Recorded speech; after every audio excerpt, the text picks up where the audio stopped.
Medium वाले topics में अंदर अपन विद्युत रसायन वाला चैप्टर पढ़ रहे थे। इस विद्युत रसायन वाले चैप्टर में जो लास्ट क्लास थी हमने उसके अंदर पढ़ा था अज्ञात सेल का विद्युत वाहक बल ज्ञात करना। अब इसके बाद में अपने पास जो नेक्स्ट टॉपिक है वो क्या है, सेल। क्या है आपके पास, सेल है। ऐसी युक्ति जो दो इलेक्ट्रोडों के संयोजन से बनी होती है क्या कहलाती है, सेल कहलाती है। क्लियर। एक तो एनोड होगा और एक इसके अंदर क्या होगा, कैथोड। जो सेल है, सेल को तीन पार्ट के अंदर मैं डिवाइड कर सकता हूँ। एक तो मेरे पास कौन से हैं, प्राइमरी सेल है। प्राइमरी सेल का मतलब क्या हो गया, प्राथमिक सेल है। कौन से हैं, प्राथमिक सेल। और दूसरा मेरे पास है द्वितीयक सेल। द्वितीयक सेल। और इसमें जो थर्ड कैटेगरी मैंने रखी है वो क्या है, ईंधन सेल है। क्या रखी है, ईंधन सेल। पीडीएफ आपके पास अवेलेबल है तो उसमें सारे नोट्स आपको दिए हुए हैं मेरे। सेल ऐसी युक्ति जो दो इलेक्ट्रोडों के संयोजन से मिलकर बनी होती है क्या कहलाती है, सेल। एक तो कौन सा है, प्राथमिक, द्वितीयक, और एक कैटेगरी अपन ने और रखी है कौन सी है, ईंधन सेल। देखिए प्राथमिक सेल के बारे में अपन बात करें तो ऐसे सेल जिन्हें पुनः आवेशित नहीं किया जा सकता, ऐसे सेल जिन्हें पुनः आवेशित नहीं किया जा सकता क्या कहलाते हैं, प्राथमिक सेल कहलाते हैं। इन सेलों को पुनः आवेशित क्यों नहीं किया जा सकता, क्योंकि इनके अंदर अभिक्रिया होती है केवल वो फॉरवर्ड रिएक्शन वाली होती है, अग्र अभिक्रिया ही होती है। कहने का मतलब ये है कि मैं ऐसा कह सकता हूँ कि ये सेल कैसे होते हैं, अणु उत्क्रमणीय होते हैं। क्या होते हैं, अणु उत्क्रमणीय सेल होते हैं ये। क्लियर।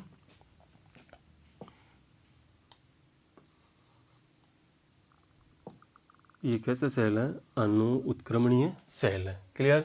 द्वितीयक सेलों की अपन बात करें तो द्वितीयक सेलों को क्या किया जा सकता है, पुनः आवेशित किया जा सकता है।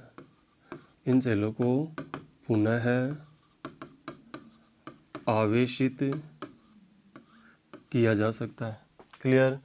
ये अनुत्क्रमणीय होते हैं तो ये क्या होते हैं, उत्क्रमणीय होते हैं। उत्क्रमणीय होते हैं ये। आपने देखा होगा घरों के अंदर जो बैटरी लगी होती है वो डिस्चार्ज भी होती है और आप उसको क्या करते हो, चार्ज भी करते हो।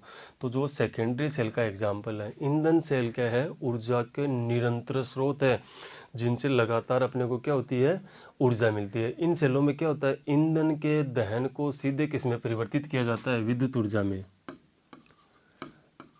ईंधन के दहन को विद्युत ऊर्जा में परिवर्तित किया जाता है। ईंधन के दहन को विद्युत ऊर्जा में परिवर्तित किया जाता है। क्लियर। अब देखिए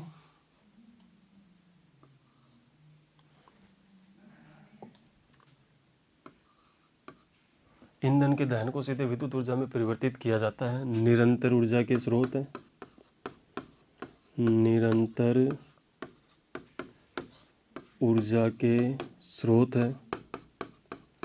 और दूसरी बात ये क्या होते हैं, प्रदूषण मुक्त सेल होते हैं। क्या होते हैं ये, प्रदूषण, ये क्या होते हैं, प्रदूषण मुक्त सेल होते हैं। प्रदूषण मुक्त सेल। क्लियर। ध्यान देना, प्राथमिक सेल, द्वितीयक सेल और ईंधन सेल।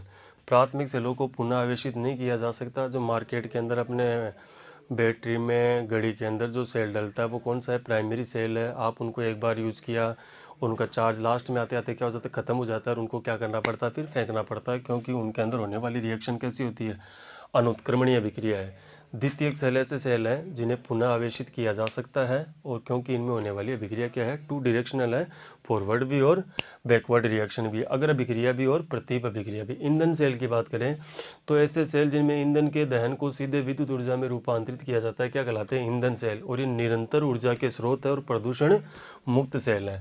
यदि प्राथमिक सेलों के अपन उदाहरण की बात करें तो एक तो आपके पास इसके अंदर कौन सा है, शुष्क सेल है। कौन सा है, शुष्क सेल, जिसको आप क्या बोलते हो, ड्राई सेल भी बोलते हो। और दूसरा इसके अंदर कौन सा है, मरकरी सेल है। कौन सा है, मरकरी सेल। और द्वितीयक सेल के यदि एग्जाम्पल्स की अपन बात करें तो द्वितीयक सेल का जो एग्जाम्पल है तो एक तो वो क्या है, सीसा संचायक सेल है। कौन सा है, सीसा संचायक सेल। और दूसरा जो सेल इसके अंदर है वो कौन सा है, निकल कैडमियम सेल है। इनको अपन बैटरिया भी बोल सकते हैं, प्राथमिक बैटरी, द्वितीयक बैटरी और ईंधन सेल। ठीक है, ये घरों के अंदर काम, जो आप घरों के अंदर इन्वर्टर के रूप में जो बैटरी काम में लेते हो वो यही बैटरी है, लेड स्टोरेज बैटरी। तो अपन क्या पढ़ेंगे, सबसे पहले प्राथमिक सेल के बारे में पढ़ेंगे। प्राथमिक सेल के बारे में ये पॉइंट मैं आपको बता चुका हूँ कि इन्हें आवेशित नहीं किया जा सकता, क्योंकि इनमें होने वाली अभिक्रिया कैसी होती है, अणु उत्क्रमणीय अभिक्रिया होती है। अब देखिए अपन एग्जाम्पल लेंगे, वो आपके पास कौन सा है, ड्राई सेल का एग्जाम्पल है। किसका है, ड्राई सेल का एग्जाम्पल है, यानी कि शुष्क सेल के बारे में अपन स्टडी करेंगे।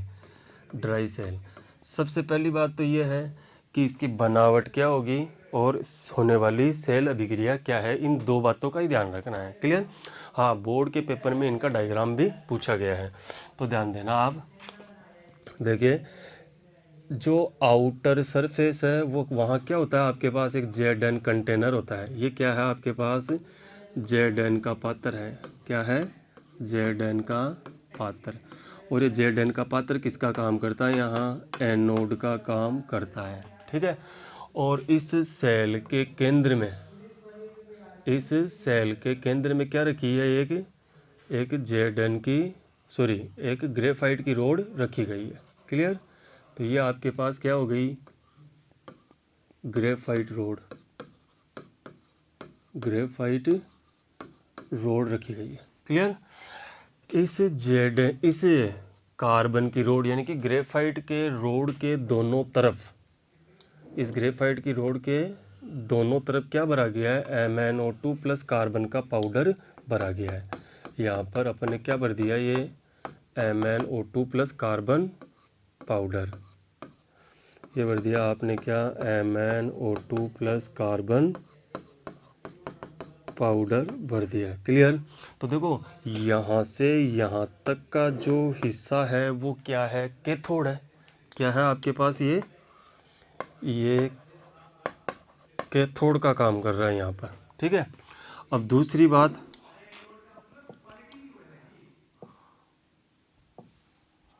दूसरा, इस यहाँ से यहाँ तक का जो हिस्सा है वो क्या है, आपके पास कैथोड है, और ये क्या है, एनोड। यानी कि अभी ये पोर्शन आपके पास बाकी रहा हुआ है। तो देखिए इस पोर्शन के अंदर क्या भरेंगे अपन, इस पोर्शन में भरेंगे अपन ZnCl2 प्लस NH4Cl। इस पोर्शन में क्या भरा हुआ है, ZnCl2 प्लस NH4Cl का पेस्ट भरा हुआ है आपके पास। ठीक है, और ये सेल आपके पास बंद है, और यहाँ सेल की क्या आ गई है, कैप आ गई है। ठीक है, ये सेल की क्या लग गई है, कैप लग गई है। तो इसकी बनावट के बारे में अपन बात करें तो इसका बाहरी जो सरफेस है या जो कंटेनर है वो किसका बना हुआ है, जेडन का बना हुआ है। और किसका काम करेगा, ये जेडन का पात्र यहाँ एनोड का काम करेगा।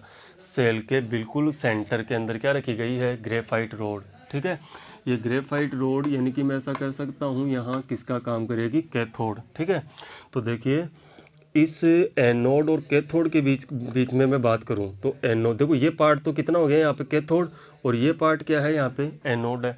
तो एनोड और कैथोड के बीच में क्या भरा हुआ है, ZnCl2 प्लस NH4Cl का पेस्ट भरा हुआ है। क्लियर।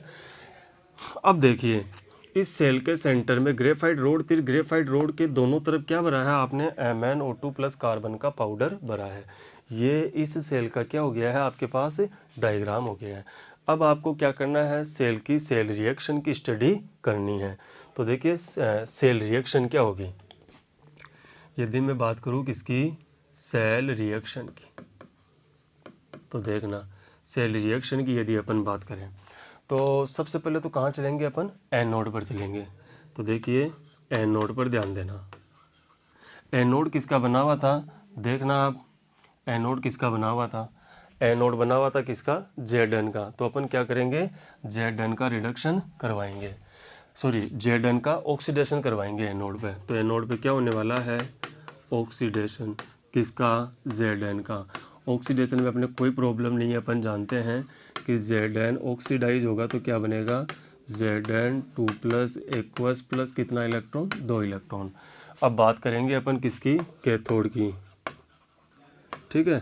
कैथोड के बारे में आप देखिए, कैथोड के बारे में यदि अपन क्या करें, बात करें तो देखिए, कैथोड ग्रेफाइट की रोड है, इसके दोनों तरफ क्या है, MnO2+ कार्बन का पाउडर है, ठीक है। तो अपन क्या करेंगे, कैथोड के लिए, कैथोड पे क्या होना है, रिडक्शन होना है, क्लियर। तो क्या काम में लोगे आप, MnO2 काम में लोगे, प्लस और क्या काम में लेंगे अपन, 2 इलेक्ट्रॉन काम में लेंगे, क्योंकि यहाँ क्या होने वाला है, कैथोड पे रिडक्शन होने वाला है, ऑप्शन होने वाला है। ध्यान देना इधर, इस रिएक्शन के अंदर चार्ज बैलेंस है 2+ और 2-, ओवरऑल चार्ज 0 है इधर भी, और इधर भी कितना है, 0 है। अब देखो MnO2 क्या कर ले, 2 इलेक्ट्रॉन तो एक्सेप्ट कर ले, लेकिन फिर चार्ज बैलेंस नहीं हो पाएगा। तो इस डायग्राम के अंदर आप देखो, तो इस डायग्राम में देखो, इस एनोड सॉरी इस कैथोड और एनोड के बीच में क्या भरा हुआ है, ZnCl2 प्लस NH4Cl का पेस्ट भी भरा हुआ है। तो यहाँ से अपन इस चार्ज को बैलेंस करने के लिए क्या करेंगे, NH4+ को भी लाएंगे, ताकि हमारा जो चार्ज है दोनों तरफ क्या हो जाए, बराबर, क्योंकि इधर तो अब कोई भी स्पीसीज आएगी उसमें चार्ज नहीं आना है। तो यहाँ क्या करेंगे अपन, NH4+ का यूज़ करेंगे, ठीक है। और कितना NH4+ का यूज होना चाहिए हमारे लिए होना चाहिए 2 NH4+ का यूज। क्यों, तो कि 2 इलेक्ट्रॉन है यहाँ पे 2-, तो यहाँ मैंने क्या लिख दिया, 2 NH4+, क्लियर। अब देखो यहाँ से 2 मोल ऑफ NH3 क्या होगी, बाहर लिबरेट हो जाएगी, तो Mn2O3 में कन्वर्ट होगा। इसके लिए Mn के कितने मोल की ज़रूरत है आपको, 2 मोल की ज़रूरत है। तो मेरे पास क्या बनेगा, ये Mn2O3 बनेगा मेरे पास, क्लियर। ध्यान देना, Mn2O3, यहाँ पे कितने ऑक्सीजन थे, 4 ऑक्सीजन थे, 4 में से कितने ऑक्सीजन आए हैं, 3। अभी क्या बच गया आपके पास, 1 ऑक्सीजन। 1 ऑक्सीजन का मतलब क्या होने वाला है यहाँ पे, H2O, यही बनेगा 1 ऑक्सीजन का मतलब। और 2 mole of NH3 gas and 2 mole of NH3 gas, ये भी तो बनेगी आपके पास, NH3 गैस भी तो। अब ध्यान देना इधर, ये इसकी कंप्लीट सेल रिएक्शन है। पर एनोड पे क्या किया, क्या बता दिया आपने कि ऑक्सीडेशन हो गया। कैथोड पे क्या हुआ, रिडक्शन। चार्ज बैलेंस नहीं हो रहा था तो अपन ने किसका यूज़ किया, NH4+ का यूज भी किया। लेकिन ध्यान देना यहाँ पर, सेल रिएक्शन के दौरान कैथोड पर कौन सी गैस लिबरेट हो रही है, NH3 गैस लिबरेट हो रही है। NH3 गैस लिबरेट होगी तो क्या होगी, NH3 गैस से सेल के अंदर एक दाब उत्पन्न होगा जो सेल की सील को क्या कर सकता है, तोड़ सकता है। इसलिए क्या होगा, ये जो आपके पास NH3 गैस लिबरेट हुई है, यहाँ पर आपके पास NH3 गैस लिबरेट हुई है, इस NH3 गैस को कौन एक्सेप्ट कर लेगा, Zn2+। ये कहाँ से मिला होगा आपको Zn2+, ये हमें मिला होगा ZnCl2 के पेस्ट से। कहाँ से मिला होगा, ZnCl2 के पेस्ट से। आप देख सकते हो, देखो सबसे पहली बात तो देखो Zn का ऑक्सीडेशन हुआ है यहाँ पे, Zn के ऑक्सीडेशन से Zn2+ आयन आए, वो Zn2+ आयन आए कहाँ गिरे होंगे, वो Zn2+ आयन इधर ही तो गिरे होंगे, इस कैथोड और एनोड के बीच में। तो यहाँ पे क्या हो गया, Zn2+ आयनों की कंसंट्रेशन क्या हो गई, ज़्यादा हो गई। तो लगातार इधर की तरफ और इधर की तरफ, यानी कि the place between the anode and cathode, वहाँ एनोड और कैथोड के बीच में क्या होगा, Zn2+ आयनों की सांद्रता लगातार क्या होती जाएगी, बढ़ती जाएगी। तो फिर ये बढ़ती जाएगी तो ये कहाँ काम आएगी, ये काम आपके यहाँ पर आएगी। इस Zn2+ के अंदर क्या गिर रहे थे आकर के, लगातार Zn2+ आ रहे थे।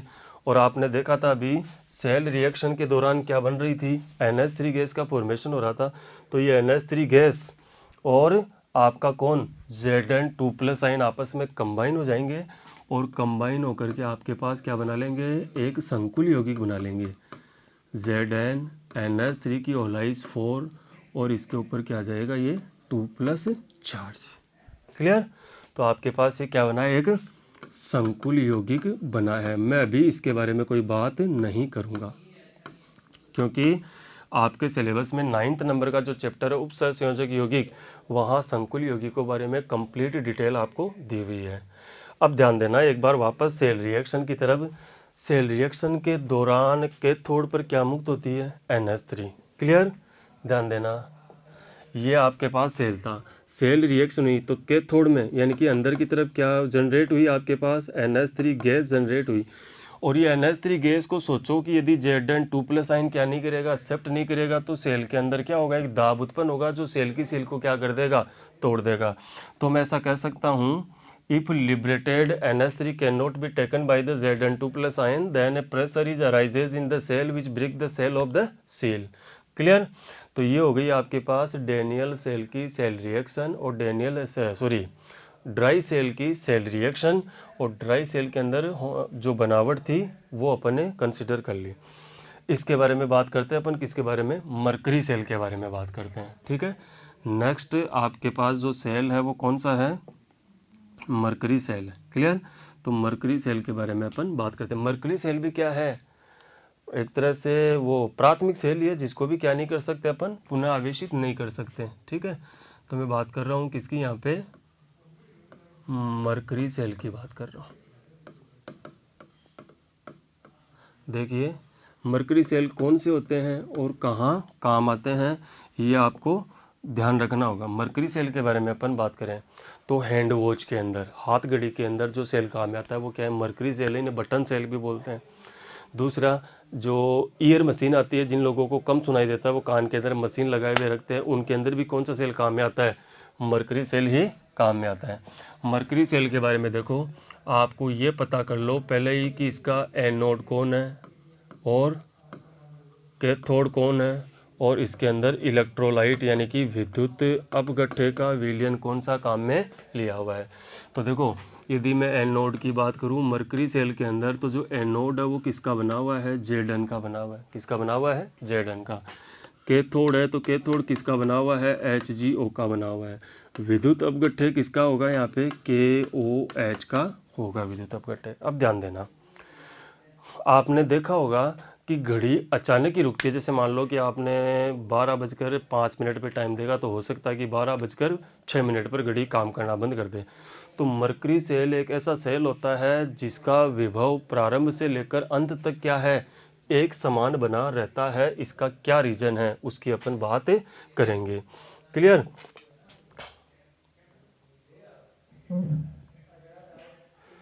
ठीक है, तो अब देखिए सेल रिएक्शन। तो सबसे पहले क्या करो, आप एनोड पर चलो। एनोड पर क्या होने वाला है? ऑक्सीडेशन होने वाला है एनोड पर।